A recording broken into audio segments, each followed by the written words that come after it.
Today we're going to talk about navigation on top and actions on the bottom. And there's two big reasons that we have to think about this. Number one, porting. People coming from iOS or Android are expecting a certain amount of consistency when they come over to Windows Phone. And number two, convergence. Windows Phone and Windows 8 need to align.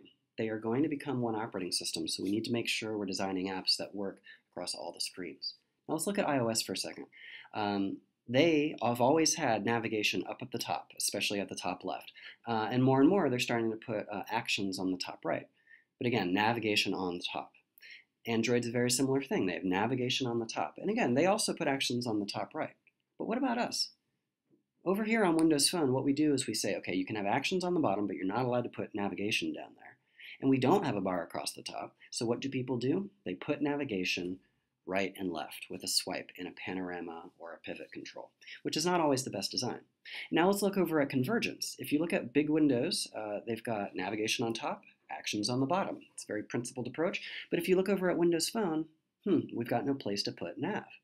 There's a misalignment here across nav, even though it's very well aligned on the actions.